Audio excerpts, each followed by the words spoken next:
Xi'an Kannada ವೀಕ್ಷಕರೇ ನಮಸ್ಕಾರ. ನಾನು ಶಶಿರೇಖಾ. ಇವತ್ತು ನಾವು ನಮ್ಮ ಇತಿಹಾಸ ಅಥವಾ ನಾವು ಮಹಾಭಾರತದಲ್ಲಿ ನೋಡಿದ್ರೆ ಮಾತು ಕೊಟ್ಟು ತಪ್ಪವ್ರು ಯಾರಾದರೂ ಇದ್ದರು ಅಂತ ಹೇಳಿದರೆ ಅದು ಧೃತರಾಷ್ಟ್ರ. ಈಗ ನಮ್ಮ ರಾಜ್ಯದ ಧೃತರಾಷ್ಟ್ರ ಯಾರು ಅಂದರೆ ಸಿದ್ದರಾಮಯ್ಯ, CM ಸಿದ್ದರಾಮಯ್ಯ.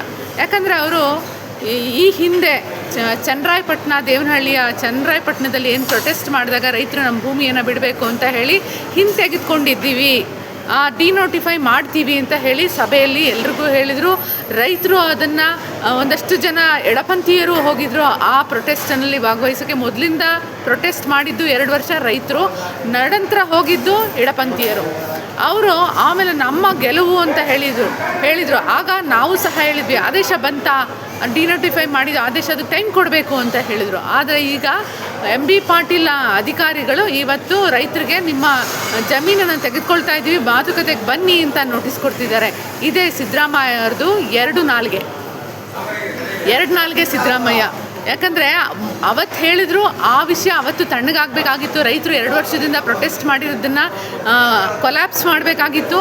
ಇಂಥವ್ರನ್ನ ಏನು ನಂಜುಂಡಸ್ವಾಮಿಯವರು ಬೆಳೆಸಿದ್ರ? ನಿಜವಾಗ್ಲೂ ಶಾಕ್ ಆಗುತ್ತೆ ಈ ಸಿದ್ದರಾಮಯ್ಯ ಅವರು ಈ ರೀತಿ ಮಾಡೋದು. ಕನ್ನಡ ರಾಮಯ್ಯ ಅಂತ ಹೆಸರಿಟ್ಕೊಳ್ತಾರೆ. ಕನ್ನಡ ಮಾತೃಭಾಷೆ, ಕರ್ನಾಟಕದಲ್ಲಿ ಕನ್ನಡ ಅನ್ನೋದನ್ನು ತೆಗೆದಾಕಿ ಮಾತೃಭಾಷೆ ಕನ್ನಡ ವರ್ಸಸ್ ಮಾತೃಭಾಷೆ ಅಂತ ಮಾಡ್ತಾರೆ.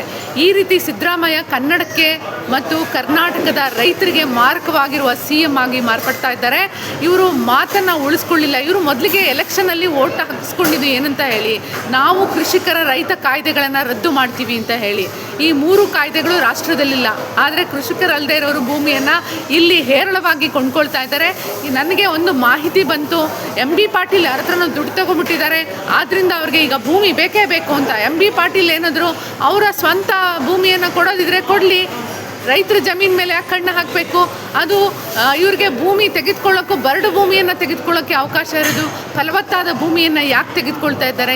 ಇದನ್ನೆಲ್ಲ ಇವರ ಹೈಕಮಾಂಡ್ ನಾಯಕರಾದ ರಾಹುಲ್ ಗಾಂಧಿ ಅವರು ಗಮನಿಸಬೇಕು. ಇಂಥ ಪಕ್ಷವನ್ನೇ ಮುಗಿಸ್ಲಿಕ್ಕೆ ಹೊರಟಿರುವಂಥ ಈ ನಾಯಕರನ್ನ ಕಿತ್ತೆಸೆಬೇಕು. ಆಗ ಮಾತ್ರ ಕಾಂಗ್ರೆಸ್ ಕರ್ನಾಟಕದಲ್ಲಿ ಉಳಿಯೋಕ್ಕೆ ಸಾಧ್ಯ. ಕಾಂಗ್ರೆಸ್ಗೆ ಮಾರಕನ ಆಗಿರುವಂಥ ನಾಯಕರನ್ನ ತೆಗೆದು ಹಾಕಲಿ. ಇದು ಕರ್ನಾಟಕದ ಜನರಿನ ಒಕ್ಕಲಿನ ಬೇಡಿಕೆ. ನಾನು ಮಾತನಾಡಿಸಿದವರೆಲ್ಲ ಇದನ್ನೇ ಹೇಳಿದ್ರು, ಅದನ್ನು ನಾನು ಹೇಳ್ತೀನಿ. ನಮಸ್ಕಾರ ವೀಕ್ಷಕರೇ.